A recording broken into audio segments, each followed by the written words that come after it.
beef with the doctor. These are all good lines. Maybe one too many, but pretty good lines. I don't believe this happened in Virginia. You know, it's another one of those Florida man, a Florida cow, a Florida woman. Florida it's cow, not Virginia. Though. Not a Florida man, a Florida cow. Welcome to PTI, boys and girls. In today's episode, the Lions are favored over the Vikings. Brock Purdy takes on Tom Brady, and Baker Mayfield wins in his Rams debut. But we begin today with the World Cup, where Argentina just eliminated the Netherlands. Lionel Messi assisted on one goal and scored on a penalty kick to put Argentina up 2-0 before the Netherlands roared back to tie it at the very end of stoppage time. Eventually, Argentina won it in penalty kicks. In the early game, Croatia tied the game late and then won in penalty kicks when Brazil's Marquinhos thumped one off the post. Wilbon, I know you watched. You've been watching all week. Your reaction to everything we just watched. Tony, I didn't have a horse in the race. I mean, I root for Brazil in virtually everything. Whenever Brazil is not playing in the United States, I root for Brazil. I just do. I've been doing that for 30, 40 years of watching international sports in person. So I was disappointed when Brazil lost. But, Tony, you know, the questionable tactic of not having Neymar in there to take a PK and saving him and the tears running down his face. But the dominant thing for me is just the emotion expended, Tony. The tears, the praying, the crying, the desperation, and that's just in the stands. I mean, on the field, it's the same thing. It's just, look, I've covered sports across the world. A lot of it sitting shoulder to shoulder with you. World Series, Final Fours, Olympic Finals, championship fights, NBA Finals, Stanley Cup Finals. I've seen it all in person. None of it tops this. It might equal this. None of it is better. None of it's more exciting. None of it's more dramatic. Tony, you don't have to love soccer. Anybody in America who says, oh, there's not enough goals, they should be deported for even thinking that, because it's too stupid and it's too just sort of local to even put up with when you watch the drama and the splendor of what we saw today. It's so wonderful. You have gone from putting people in jail to now deporting people if they don't agree with you, which is great. That's right. So I'm not a soccer person, but I appreciate watching this because in both of these games, there were, to me, impossible comebacks. Yes. If you're up 2-0, you're really not supposed to lose in soccer or get tied in soccer. And both things go to penalty kicks. I'll bring up one thing. Well, two things, really. The last goal by the Netherlands, where instead of trying to blast it, they dribble it right through the line, and then the guy peels off and kicks it in. That was very surprising to me and wonderful to me. But I want to bring up the fact that you always talk to me privately and publicly about Lionel Messi. And you say, I don't want to hear that he's the GOAT because he's never won a World Cup.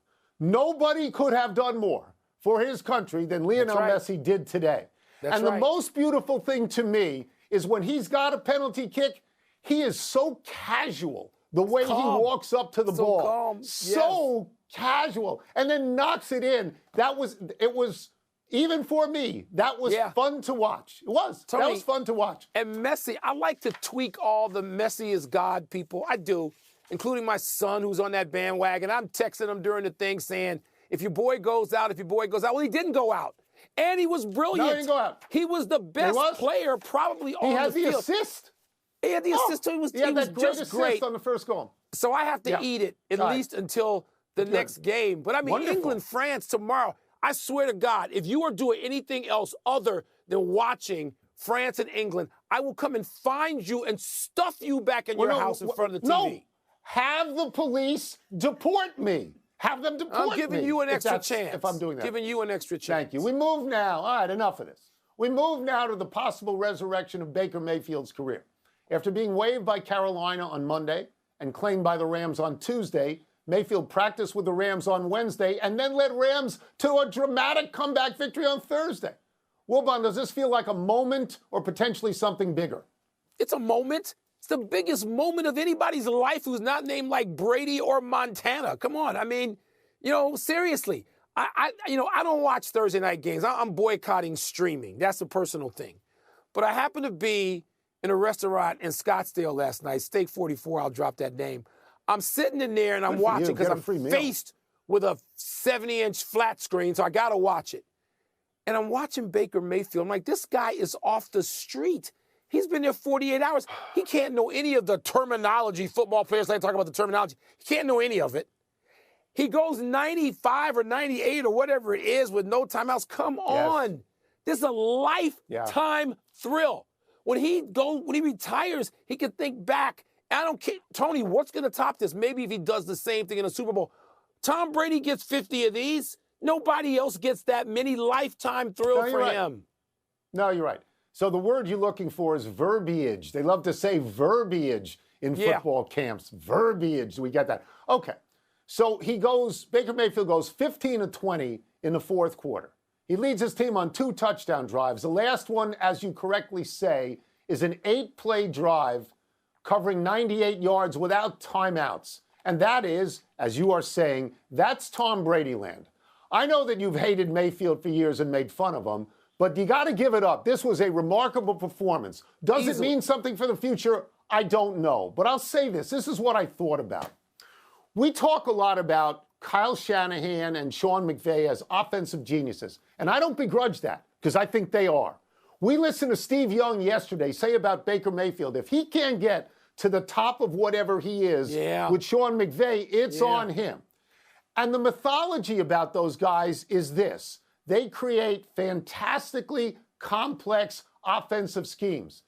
This guy had one practice. He doesn't know the plays. He doesn't know the name of his teammates. And he did this. So don't tell me how complex it has to be. Because Baker Mayfield showed out. This reminds you why he won the Heisman and why he was the #1 overall pick at one point. It was tremendous. Tremendous. He's got some magic in him. And last night it came spilling out. And it was incredible to watch. You know, I like tweaking him too. I like tweaking him and Messi. Yes, you do. Well, it ain't going so well. I got to eat both of those. And happy to. Happy to eat it on both of those, given the way those guys played.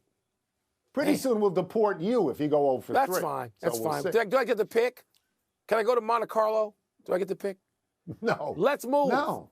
To one of Sunday's games. The Vikings are 10-2, but listed as 2.5-point underdogs against the Lions at Ford Field. The Vikings won their first matchup earlier this season in Minnesota.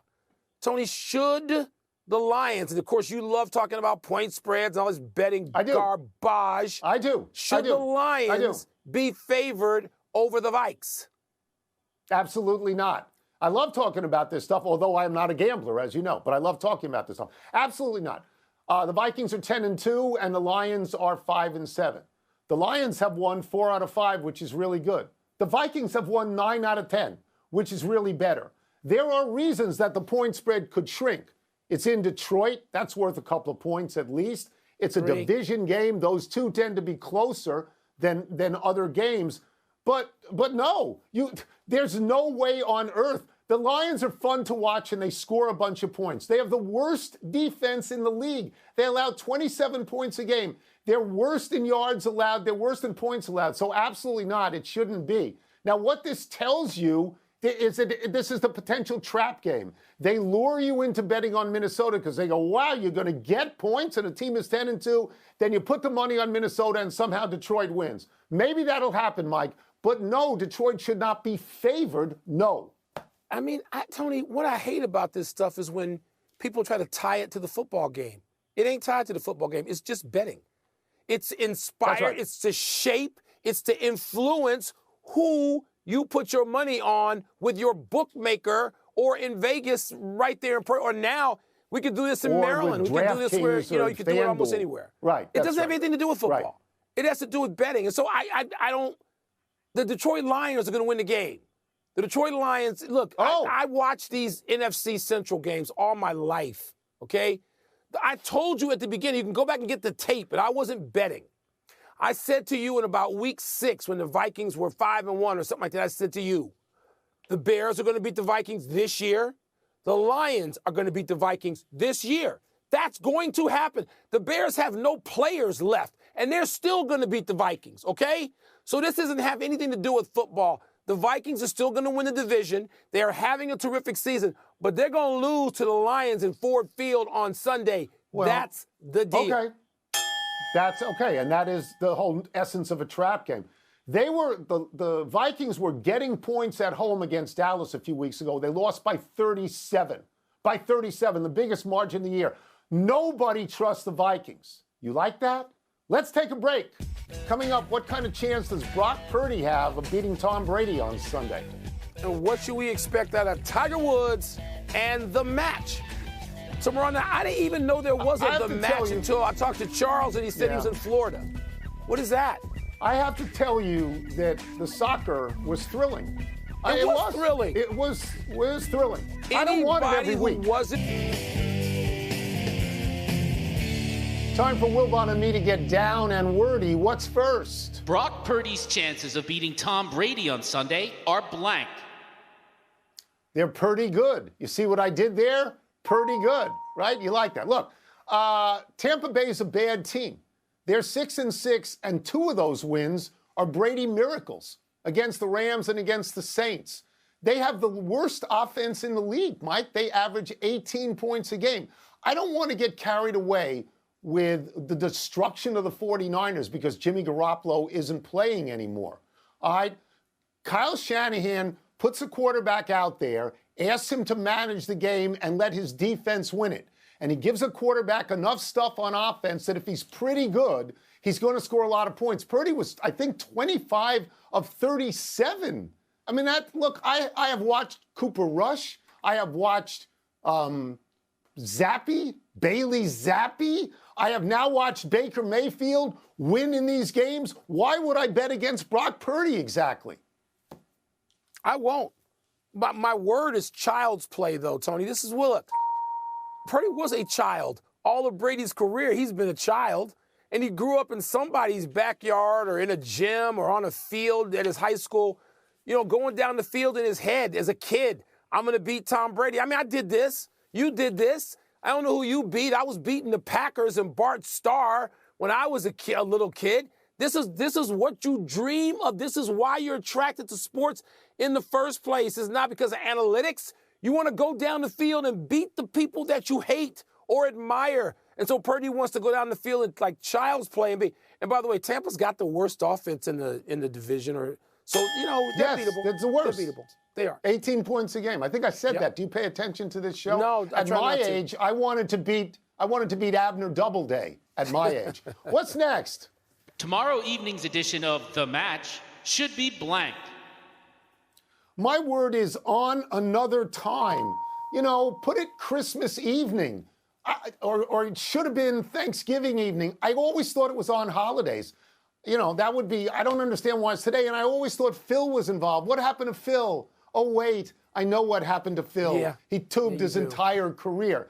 Now, this thing usually has athletes from other sports. Steph Curry's been in it. Charles Barkley's been in it. Peyton Manning's been in it. Tom Brady's been in it. Now they have real golfers. They got Tiger and Rory. They got Justin Thomas and Jordan Spieth. I like when it's played for laughs, so I hope they talk and I hope they joke because I will watch. It's 12 holes, apparently, at something called the Pelican Club in Tampa. And, Mike, if it's in Tampa, Booger ought to be doing it. Booger ought to be playing. Booger has played more golf lately than Tiger. Tiger hasn't played since the British Open. Easily. This edition of the match will be wonky for all the reasons you said. You don't have any quarterbacks. But quarterbacks, of course, if you're going to sell this thing outside the United States of America, you got to identify them. Because while we know them and idolize them and they're iconic figures here, they don't even know them. They don't know them outside our shores. They just don't. So they're going to put people out there that the world knows. And yes, it's usually like the Friday after Thanksgiving. How do I know? Because I go to it. I have flown out to it. It's been in Arizona. I get in a Kia with Charles. Yes, Charles drives a Kia. I get in a Kia with Charles Barkley, and I go. You get a free car. No, I'm not going to get a free car. It's Charles. I'm going to ride with him. Wonky. Golfers. Well, you've already tried to get a free dinner at that restaurant you named in Arizona. Larry Fitzgerald. Now you drop Kia. To get a dinner. Would you wouldn't even drive a Kia. You wouldn't even put your behind into a Kia. Charles has one. I'm riding Charles's Kia. Come on now. That's because it's Charles. That's the final word. Let's take one last break. Still to come. Could the Eagles or Bills get upset Sunday? Bet you're shocked to hear that Charles actually drives a Kia, aren't you? Uh-huh. Should Ohio State's buzzer beater have counted? What do you drive? You drive a Mercedes and you drive a BMW. Ladder. And then what did your other cars are I'm a Grand GMC guy in Wagoneers or Chicago. something like that?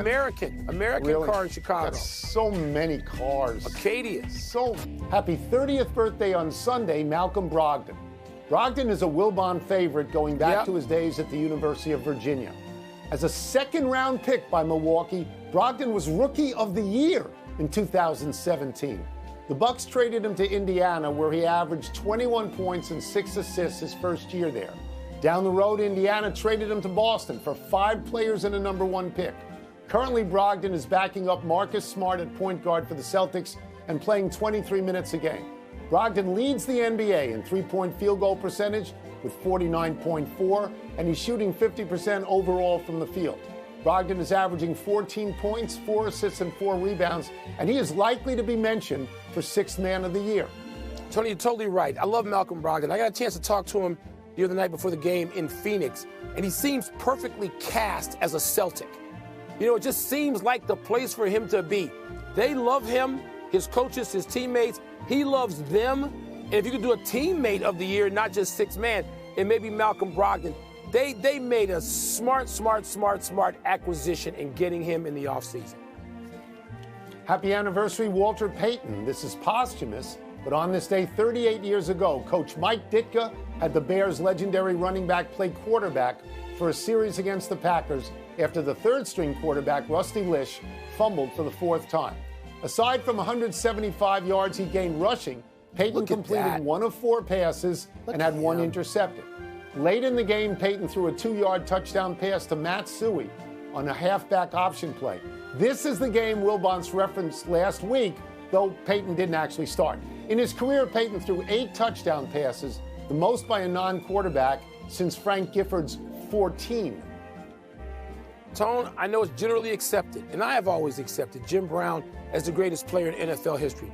Let me just say this. If I was going to make a case for anybody else in terms of blocking, catching, throwing, being just a brilliant football player, it would be Walter Payton, who admittedly is my last childhood idol was Walter Payton. And so when you put these clips up there, it's almost hard for me to watch at times, particularly when you say the late Walter Payton. Still would have been a young man. He's been gone for a while, 20 years or more. One of the greats of all time, period, in the NFL. We are filled on this show with your idols. Yesterday it was Bob Love and everybody else on the Bulls. Yes. Happy trails to last night's game for Rutgers. Rutgers was leading 65-64 when Caleb McConnell went to the foul line with 5 seconds left. He made the first for 66-64, and then he missed the second. Ohio State gathered the rebound, got the ball to Bruce Thornton, streaking up the right side. Thornton threw the ball to Tanner Holden, who drained a 3 at the buzzer. That was Holden's only basket of the game. But Mike, he may have been lucky to have gotten it. Holden may have been out of bounds just prior to getting Thornton's pass, and if so, Holden would have been ineligible to touch that ball and shoot it. Yeah, first back in, he wasn't apparently out of bounds. He was out of bounds.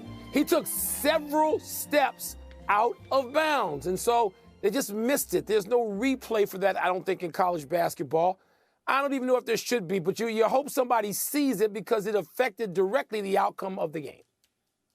Yeah, the rule is if you're pushed out of bounds, you can come right back in and get the ball. He went on his own. But if you go out of bounds and stay there for a while and eat a sandwich, you can't just come back and be the first person to touch the ball, which is why people are saying it's wrong. One correction, the Bucs are the lowest scoring team in the NFC, which Mike said, not the lowest scoring team in the NFL, which I said, but that's what I meant to say. I don't mean to make mistakes, people. I don't.